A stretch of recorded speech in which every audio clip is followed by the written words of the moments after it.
In a quiet little bakery on a rainy afternoon, the air carried the warm scent of fresh bread and vanilla. Sarah Bennett sat at a small table by the window, wearing her favorite faded cardigan and comfortable slacks that had been washed 100 times. Her hair was simply tied back, no makeup to hide the faint lines of tiredness around her eyes. She looked ordinary, and that was exactly how she wanted it. After a painful divorce 2 years earlier, a marriage that had ended when her husband walked away with most of their savings, leaving her to start over alone, Sarah had lost faith in romance. Her sister Emily, ever the optimist, had arranged this blind date, insisting Sarah needed to get out more. Sarah agreed, but only on her terms. If someone couldn't accept her as she truly was, tired, cautious, unadorned, then they weren't worth her time. She sipped her herbal tea, watching raindrops trace paths down the glass, wondering if this stranger would even show up, or if he'd take one look and politely leave. The bell above the door chimed softly. A man stepped in, shaking rain from his umbrella. He wore a simple wool coat, nothing flashy, but the way it fit spoke of quiet quality. Tall, with kind eyes and a gentle smile that crinkled at the corners, he scanned the room until his gaze landed on her. His face brightened, as if he'd found exactly what he'd been hoping for. He walked straight to her table. "Sarah?" His voice was low and warm, like a comforting hug. "I'm Alexander Grant. Emily said you'd be the one with the window seat." Sarah's heart skipped. Emily had described him vaguely, a successful businessman, kind, recently out of a long relationship. But this man looked like he belonged on the cover of a magazine, yet his eyes held a quiet weariness she recognized all too well. She glanced down at her old cardigan, suddenly self-conscious. "That's me," she said softly, gesturing to the empty chair.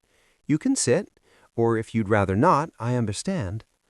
Alexander smiled wider, sliding into the seat across from her. "Why wouldn't I? I've been looking forward to this." He paused, his eyes meeting hers with genuine warmth. "You have the kindest smile I've seen in a long time." Sarah blinked, surprised. "Are you sure you have the right person?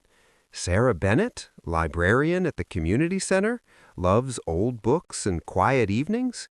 He nodded, leaning forward slightly. "That's the one. Emily speaks highly of you.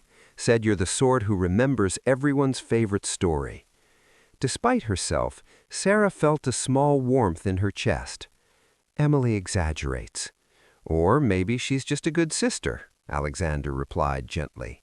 "She works for my foundation, handles outreach programs. I've trusted her judgment for years." The waitress came by, and Alexander ordered a black coffee. He asked what Sarah would like. She chose chamomile tea, simple and soothing. As they waited, he shared a small confession. "I asked Emily not to say too much about me. I've had experiences where people were more interested in what I do than who I am."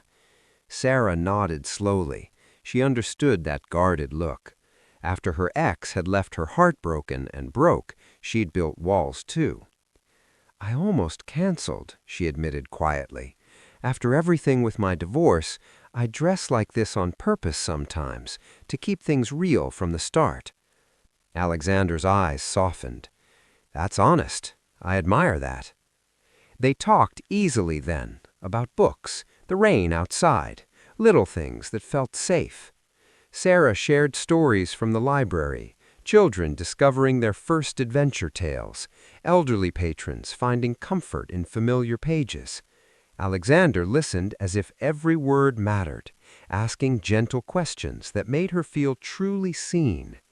When he spoke of his work, leading a foundation that supported education and community projects, he did so humbly, focusing on the people it helped rather than himself. Hours passed like minutes. As the bakery began to empty, Alexander asked, "Could we do this again? Somewhere quiet? Wherever you feel comfortable?" Sarah hesitated, her old fears whispering, but in his eyes she saw no judgment, only quiet hope. "Okay," she whispered, "but slowly."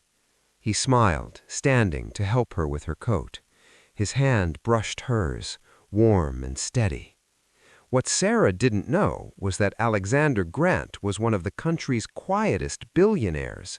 His family company had grown into a global force for good, funding schools and libraries across nations. His last relationship had ended in quiet betrayal, when someone close had valued his wealth over his heart. From the moment he'd seen Sarah sitting there, plain and unguarded, he'd felt something rare: peace. Here was someone real, someone whose light shone without needing to dazzle. Their second meeting was at a small park on a sunny afternoon. Sarah wore a simple sundress this time, still herself, but with a touch more care. Alexander arrived in jeans and a soft shirt, carrying a picnic basket with sandwiches and fresh fruit. "You didn't have to," Sarah said, touched. "I wanted to," he replied simply. They walked paths lined with blooming flowers, talking about dreams and quiet joys. Sarah opened up about her divorce, how her ex had drained their accounts, leaving her to rebuild alone. "It wasn't just the money," she said softly, sitting on a bench. "It was trusting someone only to feel foolish." Alexander listened without interrupting. When she finished, he said gently, "You weren't foolish. You loved openly. That's brave." He shared his own story then, a past love who saw him only his status, leaving him wary of connection. "I built walls too," he admitted, "until today." As weeks turned to months, their bond grew in quiet moments, evenings reading together, walks in the rain, simple dinners Sarah cooked in her cozy apartment. Then came the day everything shifted. They were at a modest cafe when Alexander's phone rang repeatedly. He excused himself, stepping outside. When he returned, his expression was heavier. "Sarah, there's something I need to tell you." She felt her stomach tighten. "Emily works for my family's foundation, yes, but the foundation is part of Grant Enterprises. I'm more than just comfortable." He said it quietly, watching her face. Sarah's mind raced. Grant Enterprises, the name behind half the libraries and schools in the state, the quiet philanthropist in headlines. A billionaire. "You?" she whispered. "You're that Alexander Grant?" He nodded, eyes searching hers. "I wanted you to know me first. Not the name, not the money, just me." Sarah stood, needing air. She walked outside, heart pounding. A librarian with a modest life, debts still lingering from the past? How could this be real? When she returned, Alexander waited patiently. "I don't know how to do this," she said honestly. "Your world, it's so different." "I don't want you in my world if it changes you. I want us to build something together. Your world, my world, something new." But challenges came, as they always do. Whispers began, photos in local papers, questions from friends. Alexander's circle, advisors, distant family, wondered about this quiet librarian who dressed simply and lived humbly. One evening, he invited her to a family gathering at his home, a beautiful but understated estate overlooking a lake. Sarah arrived in her best dress, simple and elegant, but inside, doubt whispered. His aunt and cousin were polite but probing, questions about her background, her plans, veiled hints that she might not fit. Sarah felt small, out of place. Later, alone with Alexander by the water, tears came. "They're right," she said quietly. "I'm just me, ordinary." Alexander took her hands. "You're extraordinary. You see people, really see them. You live with kindness, with heart. That's what I've been missing." He paused, voice steady. "I love you, Sarah, not despite who you are, because of it." In that moment, something shifted in her, a quiet realization. True connection wasn't about wealth or status. It was about two hearts choosing each other, flaws and all. And perhaps, in God's gentle way, broken paths could lead to unexpected grace. The real turning point came weeks later. Alexander's cousin, protective of family legacy, had quietly looked into Sarah's past, discovering the full weight of her ex's betrayal, hidden deaths she'd carried alone, years of quiet sacrifice to rebuild. Ashamed, the cousin confessed to Alexander. Instead of anger, Alexander felt deeper admiration.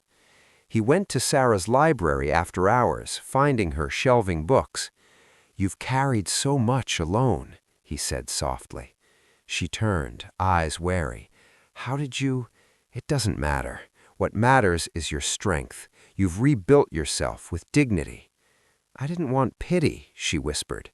"It's not pity, it's respect and love." Sarah needed time. Days apart, prayerful walks, quiet reflection.